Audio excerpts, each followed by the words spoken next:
Vamos dar início, então, ao nosso encontro de estudos para o estudo da história do Espiritismo no Brasil, que nós chamamos a apostila de Kardec e o Espiritismo no Brasil. Hoje é dia 14 de outubro de 2018, um domingo, 25 graus, na cidade de Jaú. Nós estamos transmitindo esse encontro de estudos diretamente da Associação Jauense de Estudos Espíritas, localizada na cidade de Jaú, estado de São Paulo, Brasil.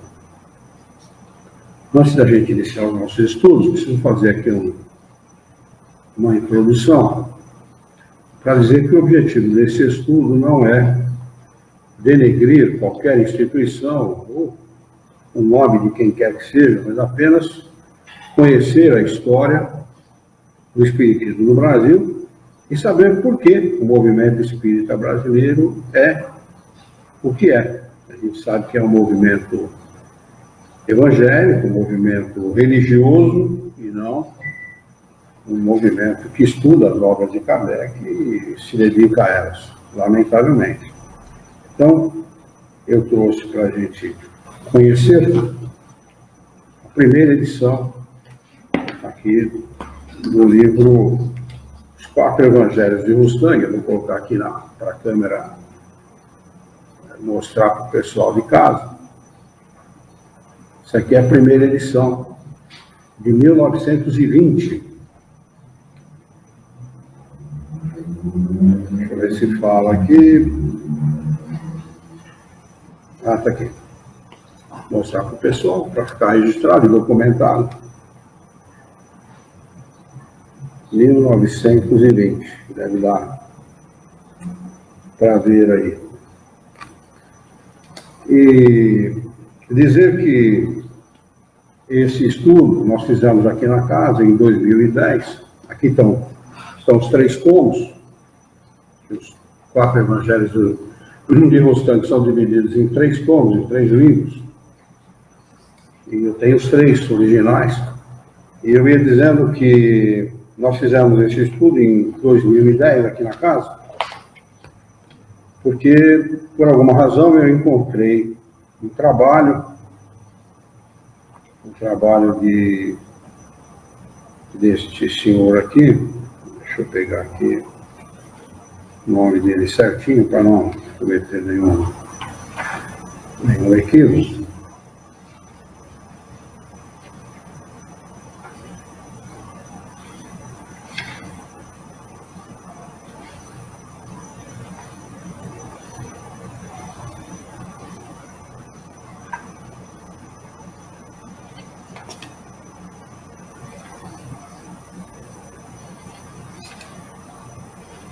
Aqui. Então, a nossa apostila é dividida em duas partes. A primeira parte é dedicada ao estudo da introdução do livro Os Quatro Evangelhos de Mustang, e a segunda parte, que é essa aqui, é referente a uma apostila que nós encontramos na internet. O autor é o Mauro Quintela. Mauro Quintela, ele tem um blog na internet, e lá pode ser encontrado, o blog chama-se Como Eu Vejo a Doutrina Espírita. E ele coloca várias matérias, ele é febiano, por incrível que pareça, ele conta toda a história da febre aqui, inclusive passagens que coloca bastante em dúvida a idoneidade da febre, na minha opinião. E por conta de ter encontrado essa apostila na internet, eu entrei em contato com um profundo conhecedor da doutrina espírita, amigo da casa, o senhor Milton Felipe. Falei, senhor Milton, qual procede essas informações do Mauro Quintela? Ele disse perfeitamente. Isto é verdadeiro. Esse estudo é um estudo feito, realizado pelo Mauro Quintela. Ele recolheu essas informações ao longo do tempo e ele é febiano, junto da febre, junto dos companheiros dele na febre, através de vários companheiros, e reuniu essas informações nessa apostila. Mas ele cita aqui os quatro evangelhos de Mustang, e a interferência que essa obra de Rostand causou, inclusive na própria fundação da FEB, da Federação Espírita Brasileira. E eu achei por bem saber se era verdade realmente que havia, na primeira edição dos 4 Evangelhos de Rostand, uma crítica de Rostand a Kardec. E fui atrás desses livros, e na internet eu consegui comprar através de um sebo aí, eletrônico, aí tem na internet o sebo que vende livros pela internet, e eu consegui encontrar os 3 tomos da primeira edição. E compilei exatamente, aqui, essa primeira parte aqui, é a compilação exata, até eu coloco aqui uma nota, logo na página 2, né?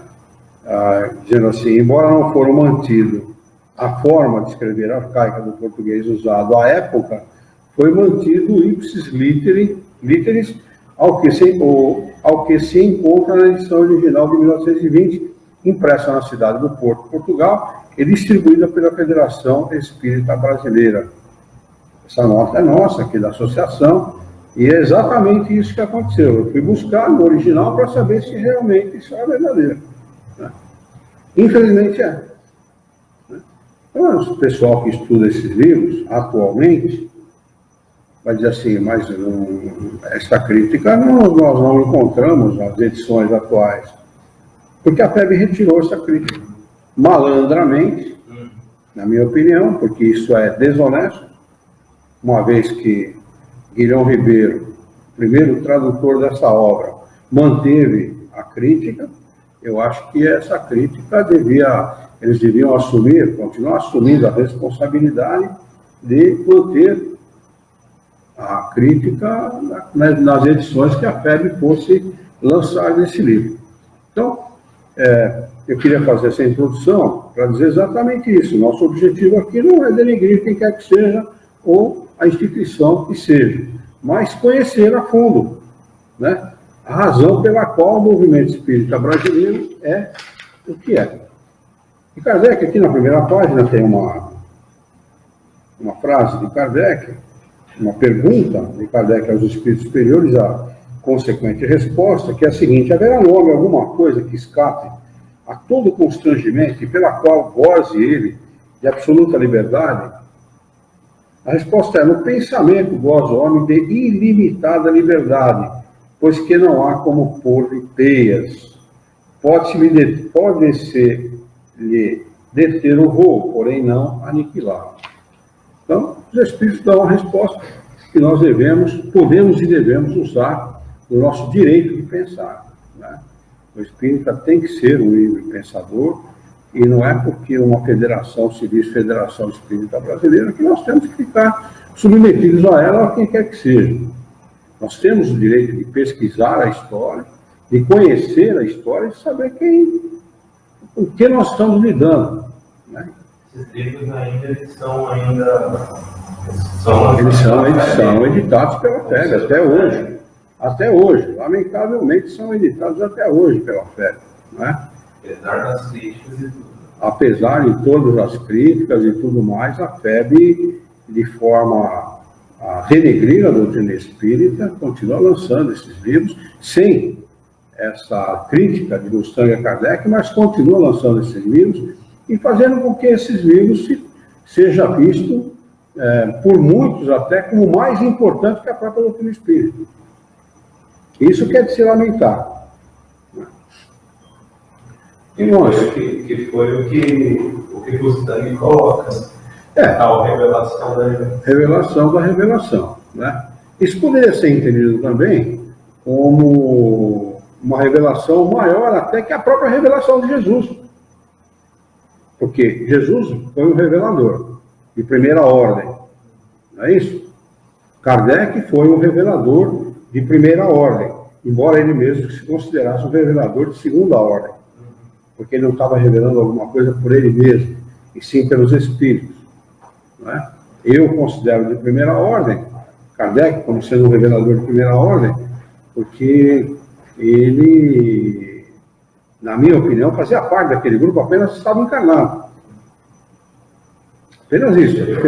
A diferença, ele é um espírito superior que não fazia parte do grupo dos espíritos desencarnados que vieram para trazer a doutrina espírita para o planeta. Né? Por isso que eu considero um revelador de primeira ordem, porque, na minha opinião, não tinha ninguém mais capacitado, né, do que ele para realizar esse trabalho. Simplesmente eu penso dessa forma. Por tudo que a gente já estudou e por tudo que a gente conhece da doutrina dos espíritos, não há. E a gente vai perceber ao longo dos nossos estudos a respeito desse assunto que a FEB foi invadida por um grupo de espíritos ligados à Igreja Católica, né, desejosos de criar confusão no meio espírita, a ponto de fazer que os espíritas dessem mais atenção para essa obra de Mustang do que para a própria obra espírita. Né? Então vamos lá. E a obra começa exatamente dessa forma aqui, 2 palavras. Já faz parte do livro Os 4 Evangelhos de Mustang. A nota é nossa, logo acima, e as 2 palavras aí já faz parte do livro. Nós estamos com um atraso agora de 20 minutos, então nós vamos estender um pouquinho mais do que o normal, e perdemos tempo nessa introdução aí, a gente vai estender um pouquinho mais. Tudo bem para vocês? Tá bom. Então, ele diz assim, de nenhum modo pretendemos, aqui já Mustang falando, de nenhum modo pretendemos realçar aqui em 2 palavras o valor, desculpe, não é não. Essa introdução é nota do tradutor Guilherme Ribeiro. O valor e a importância verdadeiramente extraordinária desta obra incomparável. Olha a palavra do Guilherme Ribeiro. Única até hoje no mundo, onde dia a dia, à medida em que for sendo calmamente estudada e meditada, avultarão a sua grandiosidade e a sua profundeza. Para o fazermos, talvez nada menos de um volume houvéramos de escrever, quando não nos faltasse capacidade. Nela se encerra toda uma revelação de verdades divinas, que ainda nenhuma outra fora dado ao homem entrever. Ela nos põe sob as vistas, banhadas numa claridade intensíssima, que, por vezes, ainda nos ofusca os olhos, tão pouco acostumados à luminosidade das coisas espirituais. Esse código de sabedoria infinita, que há de se tornar o código único dos homens, os Evangelhos de Jesus. Tanto basta para que a sua operosidade assinalada fique. Outro é o nosso escopo, explicar certas inovações a que nos abalançamos nesta tradução. Assim começaremos por dar razão de ser dos pequenos resumos que se vêem à margem das páginas e que não se encontram no original. Se a gente for olhar o livro, já vê que existem realmente pequenos resuminhos ao lado das páginas, escritos para tentar explicar o texto. Isso é coisa do Guilherme. Tão vários quão relevantes são o assunto, os problemas, as questões que, no curso das explicações evangélicas, os espíritos que editaram a obra abordaram e exploraram, que nos pareceu da maior conveniência a elaboração desses resumos, a fim de fazer ressaltar um outro caráter que ela não pode deixar de ter. Efetivamente, além de ser obra de estudo e meditação metódica dos evangelhos, a revelação da revelação será sempre também indispensável, obra de consulta, não só para os que já lhe hajam perlustrado as páginas, como ainda para os que, sem o terem feito, busquem de momento elucidar qualquer das grandes questões que o Espiritismo veio pôr em foco. Elucidar qualquer das grandes questões que o Espiritismo veio pôr em foco. Olha que interessante. Os resumos a que nos referimos, permitindo a organização de um índice remissivo, das matérias tratadas tornariam possível a realização daquele objetivo. Compusemos-nos, então, e organizamos o índice, que fomos o primeiro a reconhecer deficiente, falho, imperfeito, mas que, todavia, já auxiliará muitíssimo à procura dos muitos assuntos ventilados, o que, sem ele, apresentava extrema dificuldade, quando não completa impossibilidade. Outra circunstância a assinalar,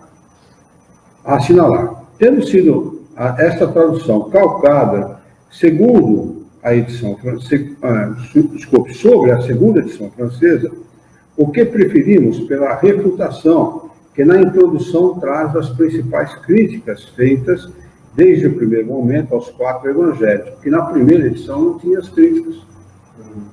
Então o Guilherme fez questão de pegar a segunda edição com as críticas e traduzir a segunda edição da obra, e não a primeira. Olha que interessante. No prefácio que traduzimos, não vêm todas as mensagens dirigidas do alto ao senhor Mustang acerca da execução desta obra e das outras obras que se lhe seguiram, as quais naturalmente virão ao seu tempo, por intermédio de outros missionários. Dado, porém, o interesse real que essas mensagens justificadamente despertam, pois que elucidam a gênese e o plano do trabalho que o senhor Mustang foi incumbido de executar. Não quisemos suprimi-las da nossa tradução.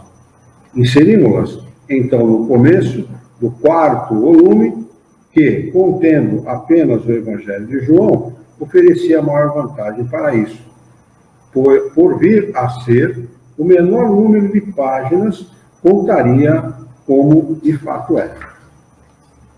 Ainda outra explicação. A obra do senhor Mustang, no original francês, se acha dividida em 3 volumes apenas, constituindo o terceiro pela parte final dos evangelhos de Mateus, Marcos e Lucas, todo o de João e os 10 mandamentos de Moisés. Como não houvéssemos encontrado boa razão explicativa dessa maneira de dividir a matéria tratada, de melhor aviso se nos afigurou a sua divisão em 4 volumes, que ficariam sensivelmente iguais em tamanho, o que não é consideração desprezível, atenta à estética da obra toda, repartindo pelos 3 primeiros os evangelhos sinóticos. Os evangelhos sinóticos são evangelhos de Mateus, Marcos e Lucas, e são chamados evangelhos sinóticos. E reservando o último para o de João, com o acréscimo da explicação dos mandamentos na parte final. Instados para nos incumbirmos desta tradução, trabalho que bem sabíamos superior às nossas forças e capacidade, buscamos coragem para empreendê-lo à sombra deste conceito profundamente verdadeiro de um notável escritor francês. Abre aspas. Se refletindo no excesso do esforço diante das coisas difíceis, aguardássemos na imortalidade do orgulho que fôssemos levados à altura do que desejamos tentar, nada nunca empreenderíamos.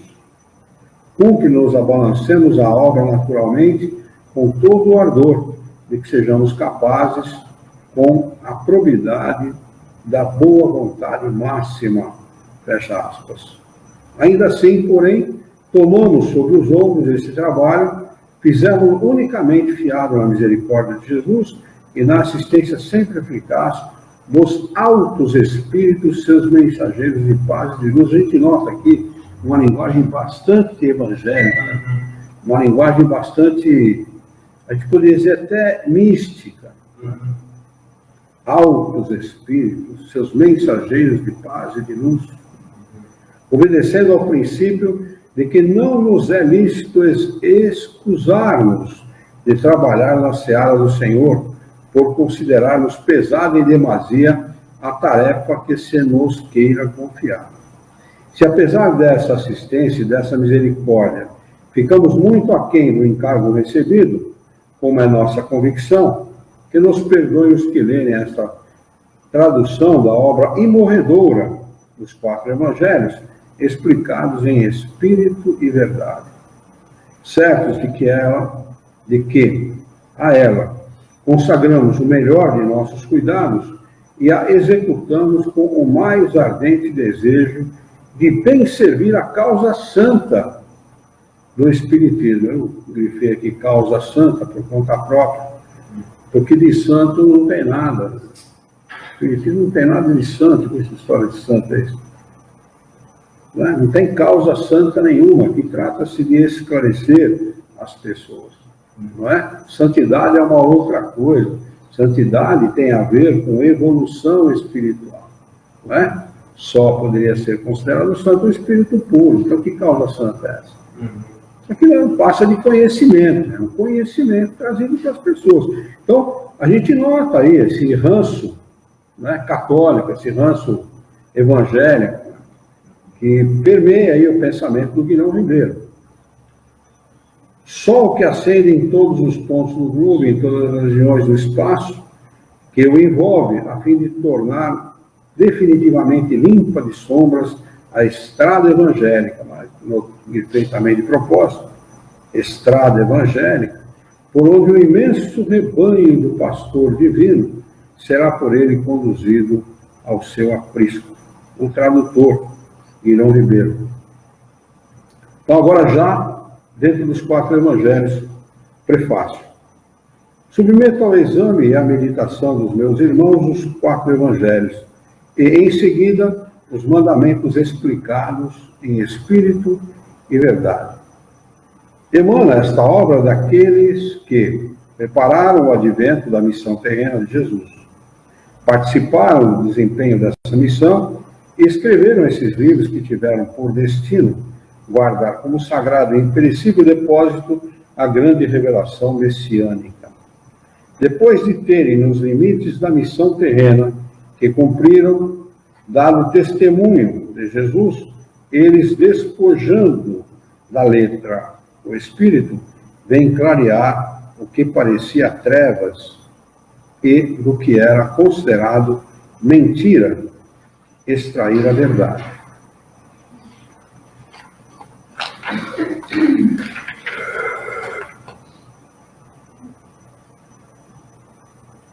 Olá, tudo bem com você? Beca, está conosco. Bem-vindo, viu, meu irmão? Numa época de sarcasmos e incredulidade e denegação, em que o espiritualismo luta com o materialismo, devo explicar como e por que circunstâncias concorrentes fui levado a empreender, executar e publicar esta obra preparatória da revelação, predita e prometida pelo Cristo, o Espírito da verdade. Ou seja, o Espiritismo não veio cumprir. Como disse Kardec, o Espiritismo não veio. Kardec diz, o Espiritismo é a terceira revelação, o Paráclito. Não é? Paráclito prometido por Jesus. Está dizendo aqui que não. Ele está aqui, é uma obra preparatória da revelação, predita e prometida pelo Cristo em Espírito elevado. Esta obra é o Paráclito, e não a doutrina espírita. Ela é apenas um introito destinado a preparar a unidade das crenças. Olha outro absurdo aqui, né? Unidade de crença. Sabe quando é que o homem vai ver isto no planeta Terra? Nunca. Isso é absurdo. Isso é você querer que todas as pessoas pensem exatamente iguais. Isso não existe. E nunca vai existir. Porque os espíritos não pensam iguais. As pessoas pensam de maneira diferente. Têm todo o direito, e aliás a obrigação de pensar diferente. Não é? Então, que unidade de crenças. Daí a gente lembra da unificação pregada e apregoada pela Febe. Não é? Eles querem a unificação. Eles querem que todos os espíritas façam exatamente as mesmas coisas, pensem exatamente da mesma maneira e pratiquem a doutrina espírita pelos olhos deles. Esse é o objetivo deles. Um só pastor, um só rebanho. Um só pastor e um só rebanho. O anjo Ismael. entre os homens, pois que aqueles que previram o advento da missão terrena de Jesus, que partilharam da obra dessa missão, têm que voltar à terra a fim de cooperarem na efetivação das promessas do Mestre, no preenchimento da missão do Espírito da Verdade. Dera-me Deus por provação ser, desde a juventude, desde o momento em que entrei na vida social, filho das minhas obras, no seio da pobreza, pelo estudo, pela fadiga, pelo trabalho.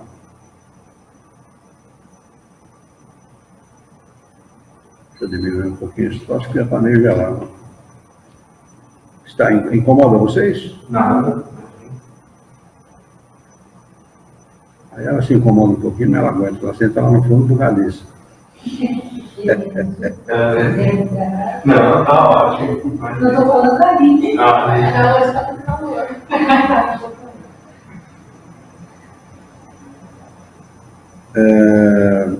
Dera-me Deus, então já lemos isso aqui, filho das minhas obras, no seio da pobreza, pelo estudo, pela fadiga, pelo trabalho. No mês de janeiro de 1858, fui acometido de uma enfermidade tão prolongada como dolorosa, proveniente de uma vida já longa, de estudos, de canseiras e de labor, passada a princípio em Tolosa, de 1823 a 1826.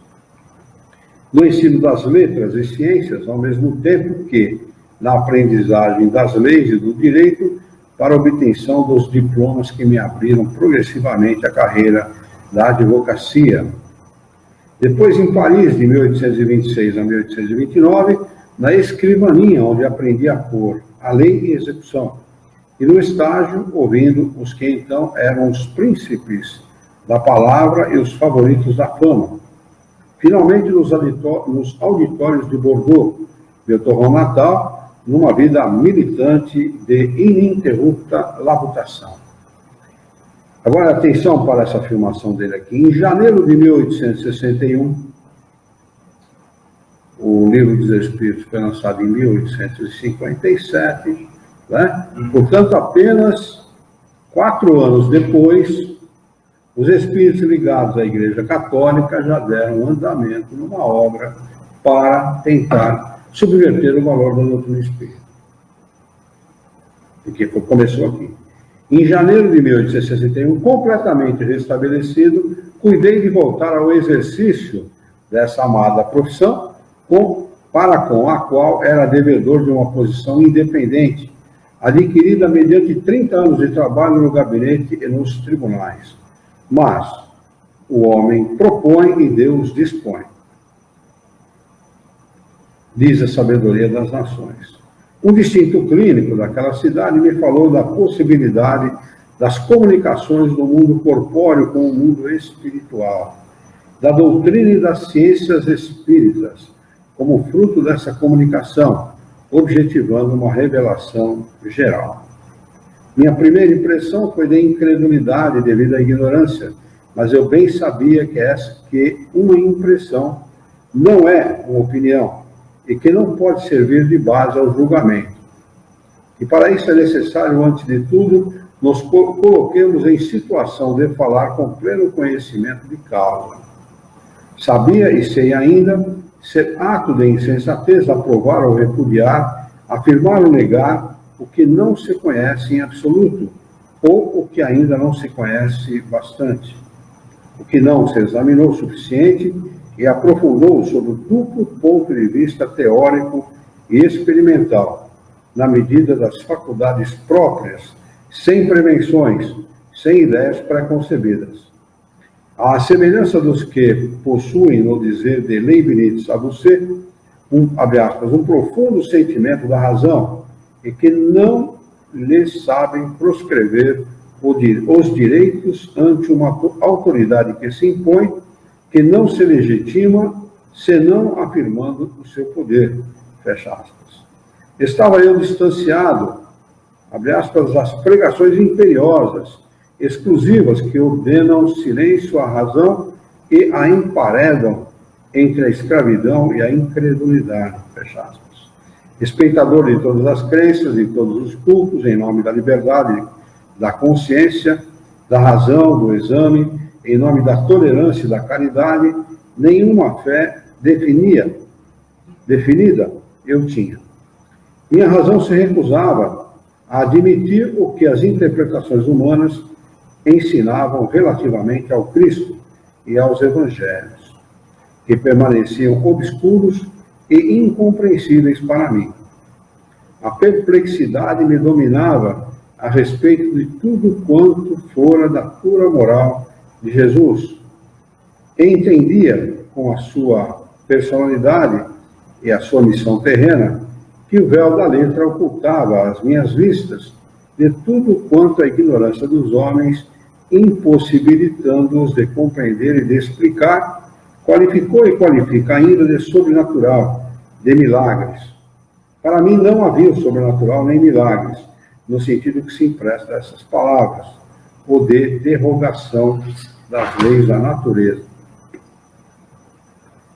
Com a minha vida inteira irresistivelmente presa à pesquisa da verdade, na ordem física, moral e intelectual, deliberei informar-me cientificamente, primeiro pelo estudo e pelo exame, depois pela observação e pela experimentação, do que haveria de possível, de verdadeiro ou de falso nessa comunicação do mundo espiritual com o mundo corporal, nessa doutrina e ciência espíritas.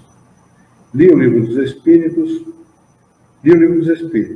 Nas páginas desse volume encontrei uma moral pura, uma doutrina racional, de harmonia com o espírito e progresso dos tempos modernos, consoladora para a razão humana, a explicação lógica e transcendente da lei divina ou natural, das leis de adoração, de trabalho, de reprodução, de destruição, de sociedade, de progresso, de igualdade, de liberdade, de justiça, de amor e de caridade, do aperfeiçoamento moral, dos sofrimentos e gozos futuros.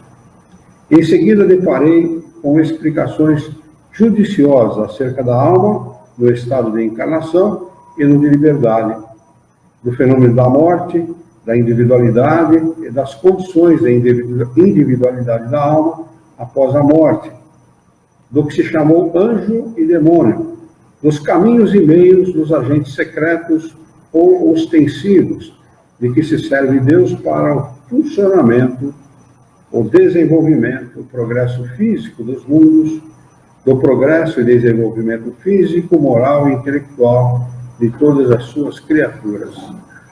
Encontrei ainda a explicação racional da pluralidade dos mundos, da lei de renascimento, pressentindo pelo progresso incessante, não só da matéria, quer dizer, ele já comete um grave equívoco, dizendo que a matéria progride, e a matéria não progride coisa nenhuma, como da inteligência, a vida e a harmonia universais no infinito e na eternidade.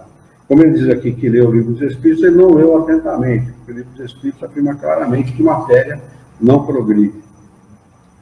Encontrei ainda a explicação racional da pluralidade nos mundos, da lei de renascimento,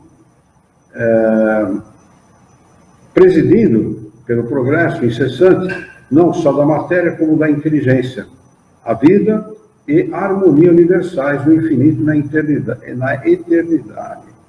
Compreendi mais do que nunca, diante da pluralidade dos mundos e das humanidades, assim como de suas hierarquias, da pluralidade das existências e da respectiva hierarquia que os homens, no nosso planeta, são de uma inferioridade moral notória, de uma inferioridade intelectual acentuada relativamente às leis a que estão sujeitos.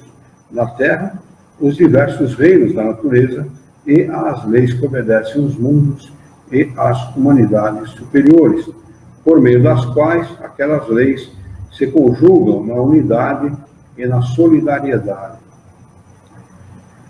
Sim, essa ignorância é imensa quanto aos meios de apropriação das leis de um planeta superior a um planeta inferior. Quanto ao Messias enviado por Deus em alta missão, toma um corpo de conformidade com a sua natureza espiritual. E olha que interessante, né? É tendenciosa essa fala, porque se ele estudou realmente o livro dos Espíritos, ele sabe que o Espírito toma um perispírito de conformidade com o seu Espírito. Não é? Então é tendencioso, porque ele fala em corpo de conformidade com a sua natureza espiritual. E ele devia falar um perispírito de conformidade com a natureza espiritual. Aqui ele já está dando um toque, é disso que eu vou falar. Quer dizer, fala verdades, ensina verdades, pregando mentiras. É próprio do espírito pseudo-sábio.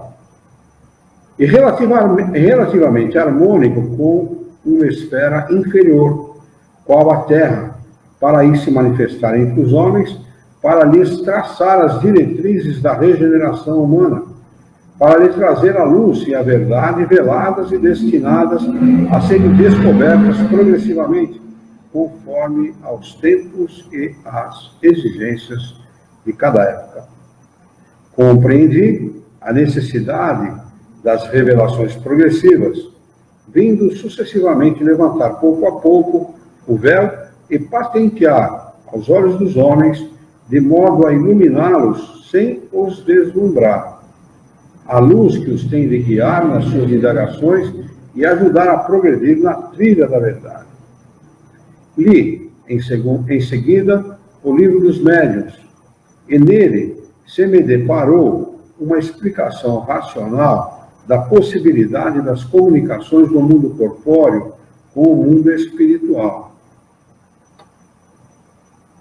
Das vias, aliás, ele inverteu o processo aqui, porque o mundo corpóreo não se comunica com o mundo espiritual. É o mundo espiritual que se comunica com o mundo corpóreo. Você percebe que ele, de espiritismo, conhecia muito pouco, ou deu pouca atenção àquilo que ele estudou. Se não me engano, acho que na revista Espírita, Kardec ele publica, né? Vai ter aqui. Vai ter? Então, vamos estudar. Das vias e meios próprios para essas comunicações, das aptidões e faculdades mediúnicas do homem, da mediunidade e das condições de moralidade e de experiência para o seu exercício útil e proveitoso, nas relações do mundo invisível, do visível com o mundo invisível, sempre e exclusivamente com o objetivo da prece, da caridade, de além-túmulo, do ensinamento moral, da instrução que os bons espíritos da nova era que começa têm a missão de dar, e que invariavelmente proporcionada e adequada ao desenvolvimento intelectual e moral do homem.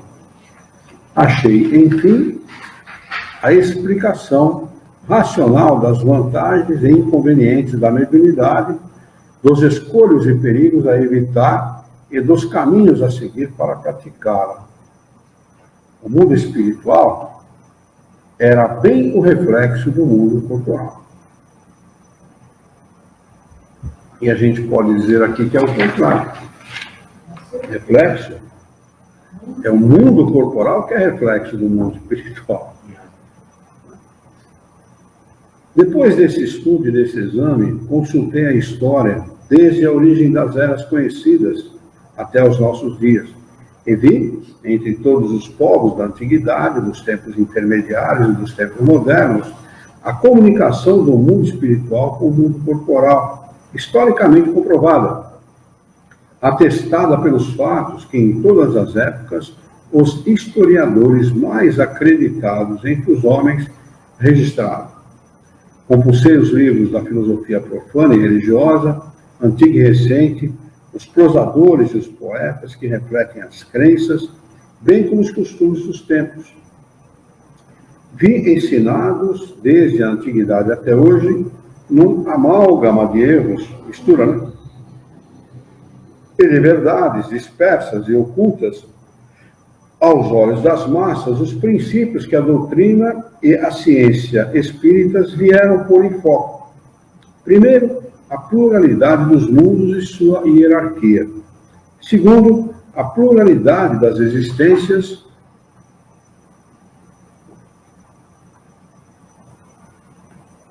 e sua hierarquia. Terceiro, a lei de renascimento.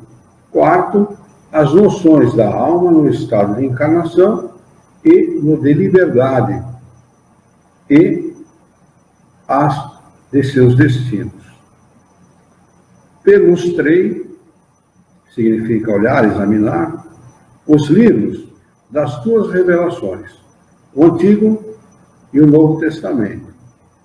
Entregando-me a essa leitura, que empreendera outrora e abandonara por obscura e incompreensível, verifiquei que, graças à doutrina e à ciência espíritas, sobre aquelas páginas se projetavam vivos raios de luz, a cuja claridade minha inteligência e minha razão alguma coisa divisaram através do véu da letra. Reconheci nesses livros sagrados ser um fato a comunicação do mundo espiritual com o mundo corporal. Comunicação que, na ordem divina, providencial, é o instrumento de que se serve Deus para enviar aos homens a luz e a verdade adequadas ao tempo e à necessidade de cada época, na medida de que a humanidade, conforme o meio em que se acha colocada, pode suportar e compreender como condição e elemento de seu progresso. Vi que as revelações de Deus é permanente e progressiva.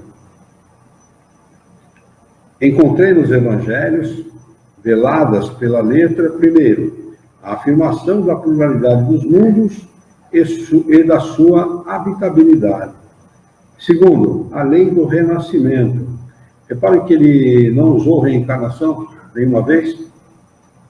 É interessante, né? Causa estranheza. Ele não usa o termo reencarnação, nenhuma vez. Como meio para os homens de ver o reino de Deus, isto é, de chegar à perfeição pela purificação e pelo progresso. Terceiro, a afirmação da imortalidade da alma e da sua individualidade após a morte, dos seus destinos futuros, da sua vida eterna. Mas, se por um lado a moral sublime do Cristo resplandeceu a meus olhos em toda a sua pureza, em todo o seu fulgor, como brotando de uma fonte divina, por outro lado tudo permaneceu obscuro, incompreensível e impenetrável a minha razão no tocante à revelação sobre a origem e a natureza espirituais de Jesus, sobre a sua posição espírita em relação a Deus e ao nosso planeta, sobre os seus poderes e a sua autoridade. Quem está dizendo aqui? O Espiritismo explica tudo, mas não explica isso. Eu não consegui entender. O Espiritismo não explica. Por que não explica a natureza de Jesus? Por que não explica a natureza, a origem e a natureza espiritual de Jesus e a sua posição espírita, ou seja, a posição dele em relação a Deus no nosso planeta? Né? Então, ele elogia o Espiritismo e faz, ao mesmo tempo, uma crítica. Elogia e faz uma crítica. Quanto à revelação sobre uma origem, uma natureza, ao mesmo tempo, humanas e extra-humanas de Jesus, aí começa. Sobre o modo da sua aparição na Terra, aparição. Tudo como antes se conservou igualmente obscuro, incompreensível e impenetrável à minha razão. Pelo que respeita à sua morte, tendo em vista essas palavras, abre aspas, deixo a vida para retomá-la, ninguém matira, sou eu que a deixo por mim mesmo, fecha aspas. Pelo que toca à ressurreição, diante dessas outras palavras, por ele proferidas, abre aspas, tenho o poder de deixar a vida e tenho o poder de a retomar, fecha aspas. Pelo que se refere ao desaparecimento do seu corpo do sepulcro, estando selada a pedra que lhe fechava a entrada à sua ressurreição e às suas aparições às mulheres e aos discípulos, pelo que entende com a sua ascensão às regiões etéreas, com as suas palavras proféticas acerca do futuro do nosso planeta e dos acontecimentos que hão de preceder o seu segundo advento, por ele predito. Quer dizer, ele aqui está dizendo assim, eu espero que Jesus retorne, reencarne, reapareça no mundo, porque para ele a reencarnação não exista, mas que Jesus reapareça no mundo, porque aí será sim o segundo advento, como ele prometeu. Sentia a impotência da razão humana. Ele não quis escrever do espiritismo aqui, ele colocou da razão humana, mas ele pensava assim, para penetrar as trevas da letra. E desde então a necessidade deu uma revelação nova, deu uma revelação da revelação. Porém, o que? Em nome da história, da filosofia e das revelações enviadas por Deus aos homens, eu verificara é que a comunicação do mundo espiritual com o mundo corporal se dera em todos os tempos segundo as naturezas e categorias dos espíritos bons ou maus, espíritos que eram as almas dos que viveram na Terra ou em outros mundos, que a doutrina e a ciência espíritas vieram clarear e desenvolver no seio das massas os ensinos do passado sobre os pontos de vista filosófico e religioso. Por essa época já havia, em algumas das mais distintas famílias da minha cidade natal, médiuns com os quais me foi dado entrar em relações. Entreguei-me, auxiliado por eles, diariamente a trabalhos de experimentação e de observação, com o espírito disciplinado pelo estudo das ciências puras e aplicadas, com o sentimento de caridade que nos prescreve dar a atenção ao parecer daquele que é mais humilde do que nós e aproveitar-lhe os conselhos, pois que os pequenos foram sempre os obreiros de tudo que é grande. Acresce que, desse trato íntimo entre um que sabe muito, segundo a ciência humana, e aquele que lhe traz o concurso generoso e gratuito da sua boa vontade, nascem relações fraternas, que geram mútuo respeito e estima recíprocas. O mais afortunado estende lealmente a mão ao outro, que não possui senão os seus próprios braços. Tudo espiriticamente. Se sentem irmãos e cada um se reconhece mais ou menos bem colocado na hierarquia social, em virtude do seu livre-arbítrio, a fim de tirar desta posição o partido mais útil, mais moralizador para si e para a sociedade. Ao cabo dessa obra de experimentação e de observação, no terreno das manifestações inteligentes, as quais se vieram juntar às manifestações físicas no terreno material, achei-me convencido de que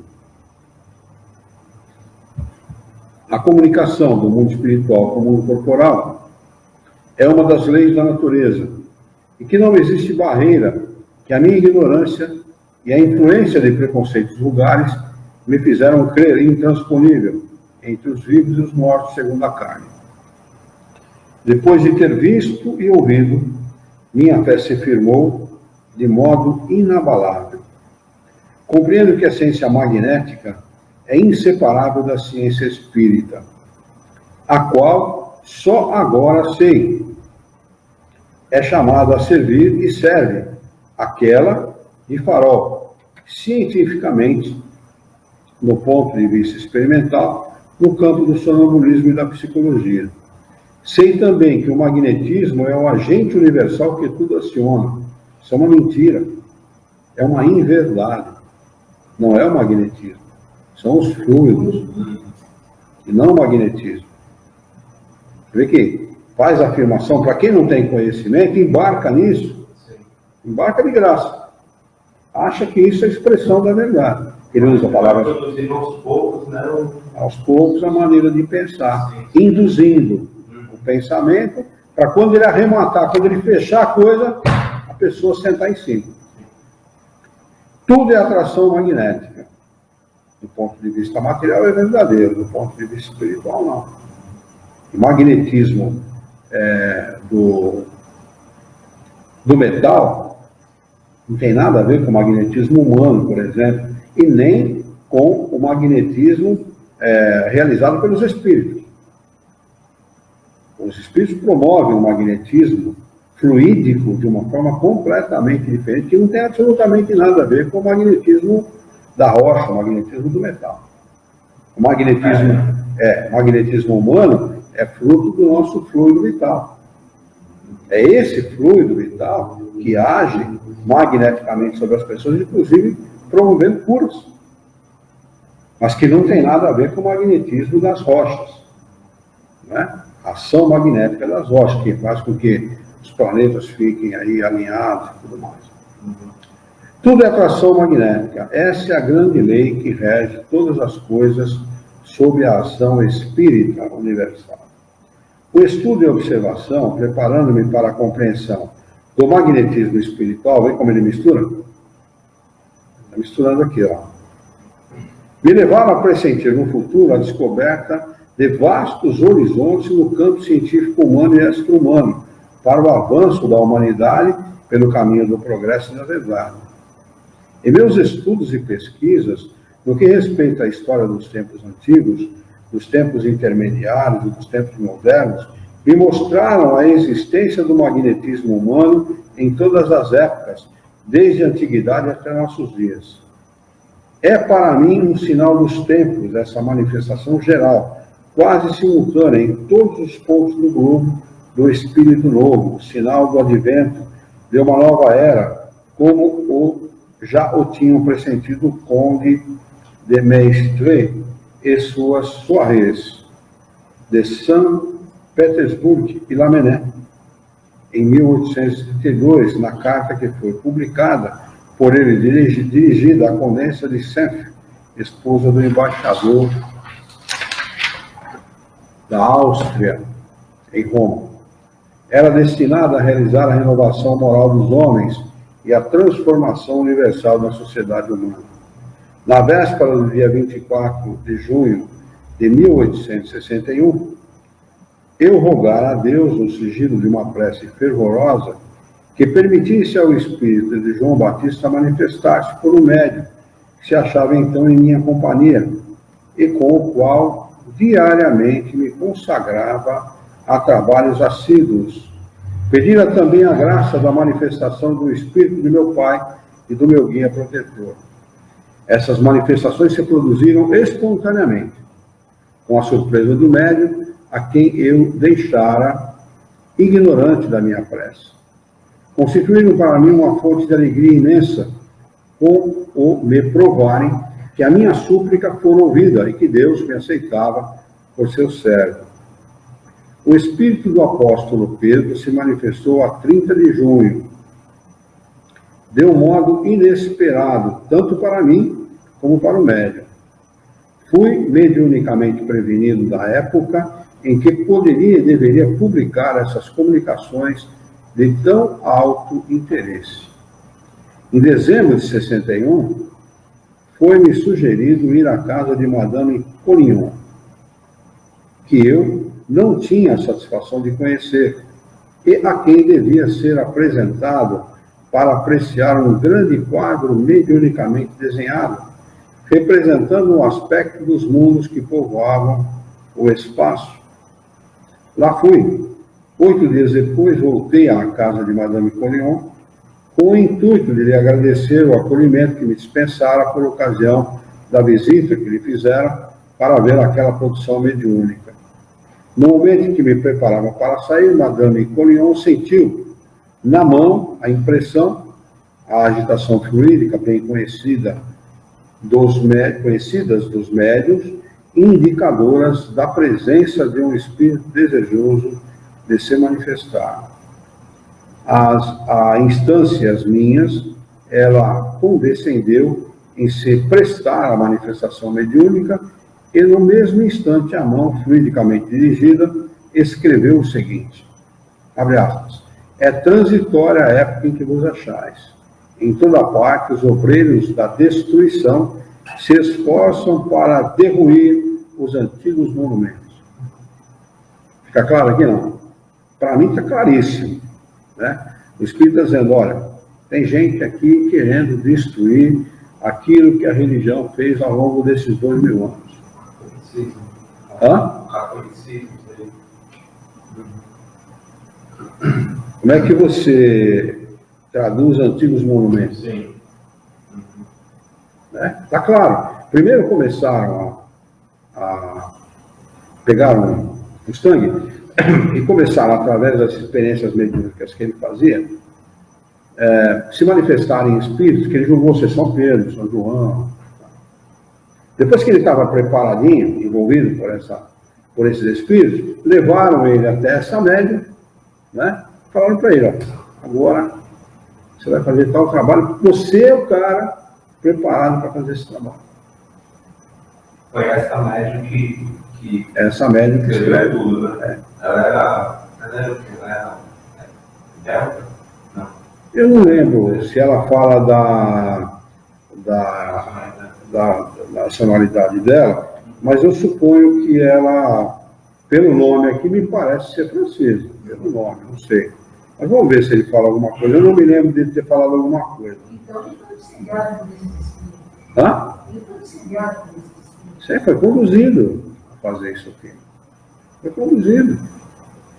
Como é que um cara que diz aqui, leu, se ele falou que leu, ele por ser um homem de estudos, ele diz que leu, estudou atentamente as obras que lhe deram o diploma de advogado e tudo, ele sabe que ler e estudar são coisas diferentes. Ler não é suficiente. Ler é uma coisa, estudar é outra.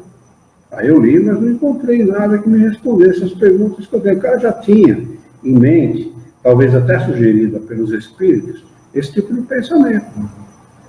Né? Aí eles vão conduzindo, eles vão levando o cara no ponto que eles querem levar. Eles conduzem. Não tem lá na questão 425, muitas vezes são eles que nos conduzem. Né? Vamos lá, olha que interessante, eu vou ler de novo. O Espírito falando com ele. É transitória a época em que vos achais. Quer dizer, esse momento vai passar. Em toda parte, os obreiros da destruição se esforçam para derruir os antigos monumentos já solapados nas suas bases. Outros procuram construir novos monumentos, onde se possam abrigar as almas inquietas. Mas, em geral, os que destroem instrumentos inconscientes e irrefletidos não se preocupam com o que deva substituir o que foi destruído. Os que tratam de construir não se mostram seguros a respeito das bases em que hajam de assentar o monumento do futuro.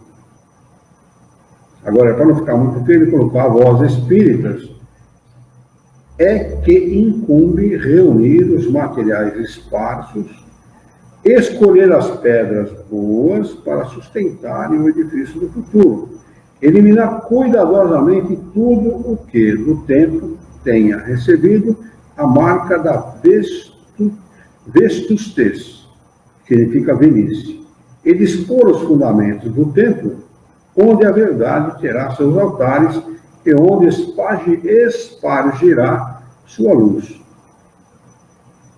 Ele continua, o próprio Espírito. Metei mãos à obra, pois que os espíritos indecisos flutuam entre a dúvida que lhes semeiam nos corações e a fé de que precisam. Seus olhos nada mais podem distinguir nas trevas de que os cercaram e buscam no horizonte uma luz que os ilumine e, sobretudo, os tranquilize. Continua dizendo o seguinte: cumpre que essa luz lhe seja mostrada, porquanto desapareceu a confiança que depositavam nos dogmas da Igreja. Falta-lhes esse apoio. Apresentar-lhes o esteio sólido da nova revelação. Essa mensagem aqui, ela tinha um único objetivo. Primeiro, ele elogia o Espiritismo e tal. O Espiritismo é bom. Aí, depois, vocês talvez não saibam disso, mas ele pega os livros e dá para Kardec apreciar. Fala, lê isso aqui, vê o que você acha. Isso aqui tem um único objetivo. Isso aqui é um recado para Kardec. Entendeu? Elogia. Primeiro ele elogia. Depois ele diz assim, olha, cumpre que essa luz seja mostrada, porquanto desapareceu a confiança que depositavam nos dogmas da Igreja.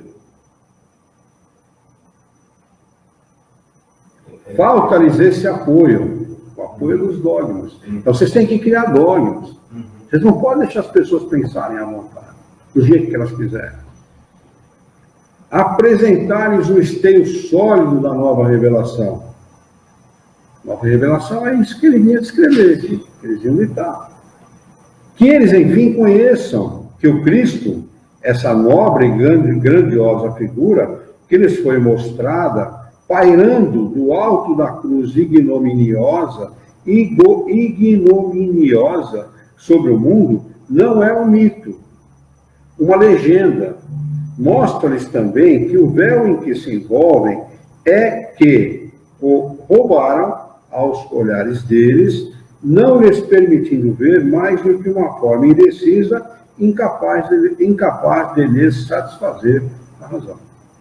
Em 1861, Kardec escreve o Livro dos Médiuns em 1860, se não me falha a memória. 57, o Livro dos Espíritos, 60, o Livro dos Médiuns, 61, o Evangelho segundo o Espiritismo. Então, muito provavelmente aqui ele não tinha escrito ainda o Evangelho segundo o Espiritismo. A obra estava no seu início. Depois vinha Céu e Inferno, e por fim a Gênesis, em 69, 68, a Gênesis. Né? Ele estava bem no início. Se ele aceita isso aqui, pum, corta o mal pela raiz. Os caras estavam dando Conilhão, era belga. Belga. Conilhão é do marido. Ah, do marido. Ela era belga e o marido francês. Então fica registrado para o nosso conhecimento. Vamos lá. Aí ele continua dizendo ainda: mostrar-lhes. Mostrar para quem? Né? Mostrar para quem? Que os milagres, proclamados maquinalmente, por uns e negados por outros sistematicamente, são atos naturais, derivados do curso ordinário das leis da natureza, e cuja impossibilidade só existe na ignorância do homem, e relativamente a essas leis. Kardec estava careca de saber, nessa altura do campeonato, que a roda era redonda. Estava careca de saber. Aliás, ele relata isso reiteradamente no Livro dos Espíritos, no Livro dos Médiuns e tal. A vós, pioneiros do trabalho, cabe a tarefa de preparar os caminhos enquanto esperais que aquele que há de vir para traçar o roteiro comece a sua obra. Com esse objetivo, nós, ó bem-amados, vimos incitar-vos a que empreendais a explicação dos evangelhos em espírito e verdade. Explicação que, preparada para a unificação das crenças entre os homens, e a qual podeis dar o nome de revelação da revelação. A gente deve lembrar ainda que o Evangelho, segundo o Espiritismo, não estava escrito. Kardec trata no Evangelho segundo o Espiritismo somente da parte moral dos ensinamentos de Jesus, e não do restante. Ele não entra no mérito das palavras de Jesus que deram origem para os dogmas, dos milagres. Ele não entra nesse campo. Tanto que quando ele escreveu o Evangelho, ele não teve isso total sigilo, assim, os médiuns nem tinham conhecimento nenhum, né? Também. Ele conversava com os espíritos superiores e eles incentivando, orientando, corrigindo, né? Muitas vezes batiam, faziam um barulho, está errado, refaz novamente, né? Então, quer dizer, se ele embarca nessa onda aqui, destruir o espiritismo, simplesmente. São chegados os tempos em que o espírito que vivifica substituirá a letra que produziu seus frutos de acordo com as fases e as condições do progresso humano, e que agora mata se mal interpretada.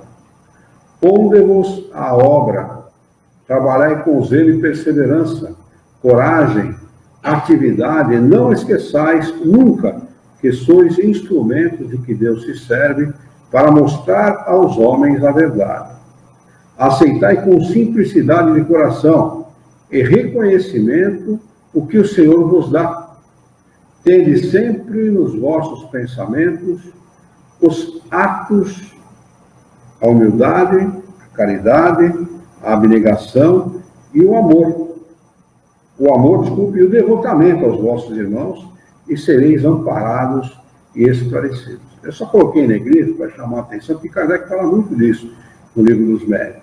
Eles falam em amor, em caridade, né? Amor ao próximo, devotamento aos seus irmãos e tal, para poder melhor, para poder dar credibilidade àquilo que eles falam, né? Deixa eu ver se dá para a gente, se está próximo de acabar essa parte. Ah, está próximo. Vamos até o final aqui, que dá para a gente acabar. Quando todos os materiais estiverem reunidos, depois chegado o momento de se tornar conhecida, de publicar esta obra, destinada a consagrar todos os dissidentes, congregar todos os dissidentes de boa fé, ligando-vos por um pensamento comum, sereis prevenidos. Dezembro de 1861. Ninguém mais do que Mateus, Marcos, Lucas, João assinam essa mensagem. E assistido ainda pelos apóstolos. Diante dessa manifestação, agora já é o Gustan que fala, assim, diante dessa manifestação que me concitava a empreender com o concurso do médium Madame Collignon, esse grande trabalho da revelação, sentimos-nos tomados de uma surpresa imensa, cheio ao mesmo tempo de alegria e de temor, de sermos capazes, nem dignos do encargo que nos fora deferido. Perguntei quando devíamos começar e nos foi indicada a semana seguinte. O trabalho ia ser feito por dois entes que, 8 dias atrás, não se conheciam. 2. Um encarnado, 2 encarnados, um médium e um espírito. Aqui dizem que são vários espíritos, mas ninguém pode autenticar essa informação, porque não se sabe se é um, se são vários, né? E também não foi aplicado aqui ao controle universal. Chamados desse modo a executar a obra da revelação, que certamente no nosso moto próprio não ousaríamos tentar, incapazes, ignorantes e cegos que éramos, metemos ombros à tarefa. À medida que a revelação se adiantava, minha alma se ia encontrando, cada vez mais presa de admiração, ao descobrir todas aquelas verdades. E eu dizia: disponde de vossa criatura, ó meu Deus. Sou vosso, pertenço-vos, meu coração, meu tempo, minha razão, eu vos consagro ao vosso serviço. Serei feliz, ó soberano mestre, se malgrado a minha fraqueza puder tornar-me nas vossas mãos um instrumento útil que vos conquiste o amor, o respeito, o coração das vossas criaturas. Em maio de 65, todos os materiais estavam preparados, tanto a respeito dos evangelhos como dos mandamentos. O aviso de dar conhecimento aos homens, de publicar a obra da revelação, me foi espontâneo e mediunicamente transmitido em termos precisos. Mero instrumento, cumpri um dever executando tal ordem, entregando à publicidade esta obra, que propõe um foco de essência de tudo que há de sublime na bondade e na paternidade de Deus. Tudo o que há de devotamento, de abnegação e de sentimentos fraternais de Jesus, chamado Cristo, que também mereceu o título de Salvador do mundo e protetor da terra. A meus irmãos, quaisquer que sejam suas crenças, ou culto exterior que professem, corre o dever de não se pronunciarem sobre essa obra, senão depois de a terem lido integralmente e de terem seriamente meditado na explicação dos evangelhos e dos mandamentos. Indivisível no conjunto, suas diversas partes são solidárias e mutuamente se apoiam. O homem, em todas as idades do nosso planeta, passa pela prova de receber ou de repelir a luz que lhe é trazida. Muito se pedirá a quem muito se houver dado. A responsabilidade do espírito está sempre em relação com os meios postos ao seu alcance, para que ele se instrua, e a verdade, para triunfar, para ser aceita, tem de primeiro chocar com as contradições dos homens. Mas se todo erro está previamente destinado a perecer, com o caminhar dos tempos, dos séculos, do progresso das inteligências, se tal é a sorte dos erros, ainda que úteis relativamente à época em que se produziram, desde que perderam a razão de ser. Se tal é, sobretudo, a sorte dos erros que se impuseram à infância da humanidade, segundo a letra, sob a capa do mistério, sob o prestígio do milagre, mas são puramente transitórios e preparatórios do advento do Espírito. A toda verdade, pelo contrário, se depara nos ataques que recebe, um instrumento e um meio de propagação, de triunfo. Portanto, a verdade acaba sempre por conquistar entre os homens, definitivamente, o direito de cidade, por obra da liberdade de consciência, de razão, de exame, debaixo da ação do tempo, do progresso das inteligências e das contradições humanas que, inelutavelmente, ocorrem para fazê-la brilhar em toda a sua pureza e esplendor. Na obra Os Quatro Evangelhos, os ministros do Senhor visam este fim: a aventura da humanidade pela sua purificação da unidade de crenças e a da fraternidade humana pela efetivação das promessas do Mestre. E, enfim, o reino de Deus na terra, iniciando-nos na lei na lei da unidade e do amor. Ficais certos, como eu, meus irmãos, de que eles atingirão sua meta. Então, essa introdução escrita por Rustang. Vamos anotar aqui a data de hoje? 14/10/18, para a gente retomar no próximo domingo. Isso aqui é uma briga para algumas semanas ainda.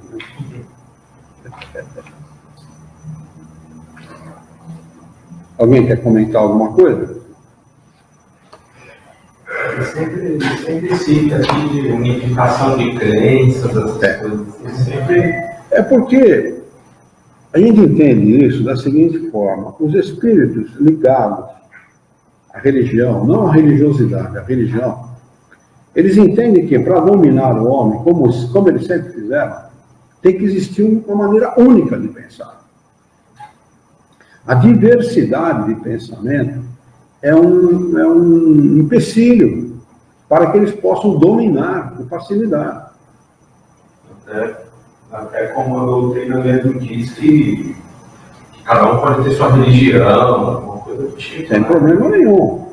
Aliás, pelo contrário. Não existe nenhum forçamento de palavra da pessoa. No tempo de Kardec, ele comenta muito isso na Viagem Espírita de 1862. Ele diz assim: em muitas cidades pelas quais passei, vi muitos católicos retornarem para a igreja. Já tinham abandonado a igreja, porque não acreditavam em mais nada. Eles viam aqueles que faziam as homilias cometerem os maiores absurdos em nome da religião e não obedecerem seus próprios preceitos, seus próprios dogmas. E com o conhecimento da doutrina espírita, eles retomaram a sua confiança em Deus, reviram suas posições e voltaram para a igreja. Voltaram para a igreja por quê?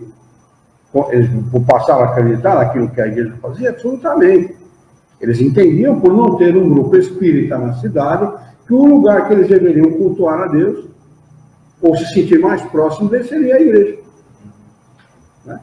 Então o Kardec fala isso, e ele deixa bem claro: se você é católico, você está satisfeito com a sua religião, seja um excelente católico. Continue na sua religião, faça o melhor, procure ser um excelente católico, um bom católico, o melhor que você puder. Se você é um budista e se sente bem, seja um excelente budista.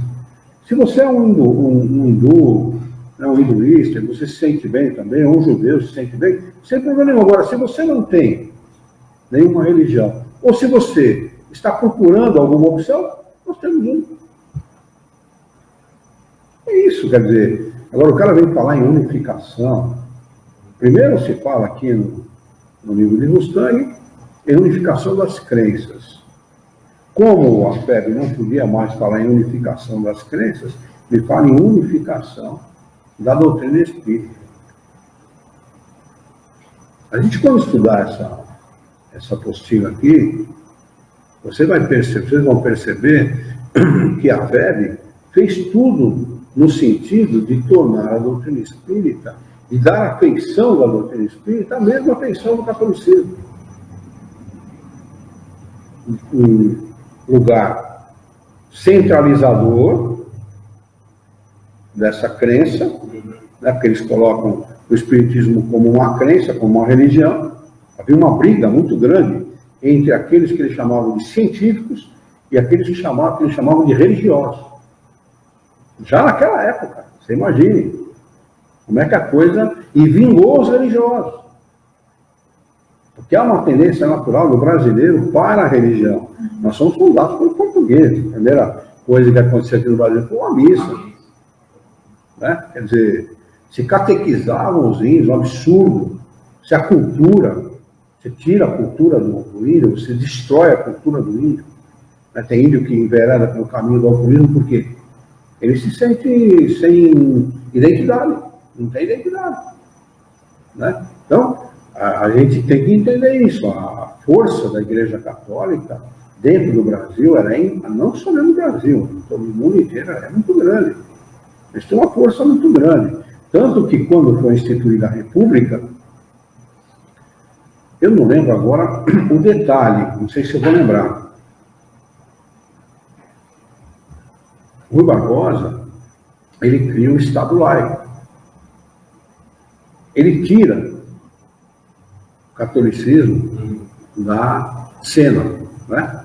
Porque era o catolicismo, o rei e o povo. Né? Primeiro, a igreja, depois o Estado, depois o povo. Quando institui-se a República, eles tiram, simplesmente eliminam a figura. O Rui foi um cara excepcional nesse aspecto. Extraordinário. Ele escreveu um livro, eu tenho esse livro, e já li, inclusive, consegui ler uma boa parte dele, não consigo ler o resto, porque esses espíritos eles ficam em cima. Não permite muita liberdade para mim, não. Ele sabe que eu sou um crente. Eu não consegui ler todo, mas o livro chama O Papa e o Concílio. O Papa e o Concílio é escrito por um alemão chamado Janus. O pseudônimo do nome de um cara que eu não lembro agora. E ele traduz o livro do Janus para justificar o Estado laico, e para explicar o livro do Janus, que é mais ou menos assim, escreve um livro assim, sem grosso. Entendeu? Para explicar o livro do Janus e para justificar por que a nossa Constituição seria uma Constituição laica. O Rui Barbosa deu o melhor e o maior presente que o Estado poderia dar para o povo, foi dado pelo Estado laico. Né? Mas os políticos, como bons políticos, fizeram concessões à igreja. Estão fazendo concessões, porque a igreja ficou muito brava, desceu das tamancas. Pô, até agora a gente mandava em tudo, agora a gente não manda em nada. Né? Ficaram muito bravos. Então foi feito concessões e tal, e a igreja ficou as escolas tinham crucifixos, os departamentos do Estado, dos diversos governos tinham crucifixos, né? As pessoas ainda faziam questão de manter aquele símbolo e tal. Não que isso seja errado, não estou dizendo isso, mas você percebe que foi feita concessões. Se o Estado é laico, ele não poderia permitir nenhum tipo de manifestação religiosa. Manifestação religiosa devia ser pessoal e não do Estado. Não que seja contra, não é isso? Não imposta. É uma espécie de imposição, se você for ver, é uma espécie de imposição, porque, afinal de contas, você está dizendo, olha, o símbolo do Estado é a cruz. Né? Quem usa a cruz como símbolo é a Igreja Católica. Os evangélicos não usam, o espiritismo não usa, e, que eu saiba, só a Igreja Católica usa. A Igreja Protestante não usa, né? Os ortodoxos usam, mas tem muito pouco católico ortodoxo no Brasil. Né? De qualquer maneira, foram feitas concessões para o catolicismo. Né? Então, essa ideia de criar uma única religião, ela sempre permeou o pensamento do homem. Porque o objetivo do homem é fazer isso, é dominar o outro homem. Tem homem que só se sente bem dominando o próximo. Entendeu? Se ele diverge no pensamento, ele é excomungado. Antigamente, uma excomunhão, nossa, era motivo de desespero, porque o cara achava que ele ia para o inferno. Era motivo de desespero. Né? Então, você vê, 57, a 18 de abril de 1857, se lança o Livro dos Espíritos. Rapidamente, eles, 61, já preparam o cara lá, vamos, já em 65, já se lança a obra. Quer dizer, rapidamente, a Gênese de Kardec ia ser escrita em 68. Quer dizer, eles pegaram a coisa iniciante. Se Kardec não é o bom senso que ele tinha, a firmeza, a solidez que ele tinha, de pensamento e convicção que ele tinha embarcado nessa. Com certeza. E destruiria a doutrina dos Espíritos. Simplesmente destruiria. Acho que foi o Gustavo que falou, né, que Kardec escreveu o Evangelho, o Céu e o Inferno e a Gênese por orgulho, segundo ele. Eu não. Está lá, está na obra de Santos? Tá. Ele tem a crítica que ele fala, eu não lembro, na crítica ele critica a obra de Kardec, mas eu não lembro se ele critica efetivamente esses 3 livros que você citou. Acho que mais para frente ele chega a criticar. Depois que lança a Gênese e tudo. Como diz o pessoal, paciência, né? Paciência. Vamos fazer a nossa prece? Vamos elevar então o nosso pensamento, mentalizar a figura excelsa e amiga de Jesus, ele que é o nosso mestre, o nosso modelo e o guia da humanidade, e juntos com Jesus nos dirigir ao Criador, ao Senhor da vida, fonte inesgotável de paz, de amor, de bondade, de misericórdia e justiça, para agradecer muito pela oportunidade de aqui estarmos reunidos em seu nome, para estudarmos as questões propostas pela história do Espiritismo no Brasil. Queira o vosso amor, a vossa bondade, a vossa misericórdia, que tenhamos bom ânimo, coragem, determinação, ideias renovadas, muita alegria de viver, para que nós possamos trabalhar, sermos úteis à sociedade que vivemos e dignificar a vida. Auxilia-nos ainda, Senhor, a honrar a própria existência por um profundo e sincero respeito pelo nosso próximo. Em teu nome, em nome de Jesus, em nome dos bons espíritos, em nome do nosso diretor espiritual e de sua equipe, nós declaramos encerrado o nosso encontro de estudos dessa noite. Que assim seja.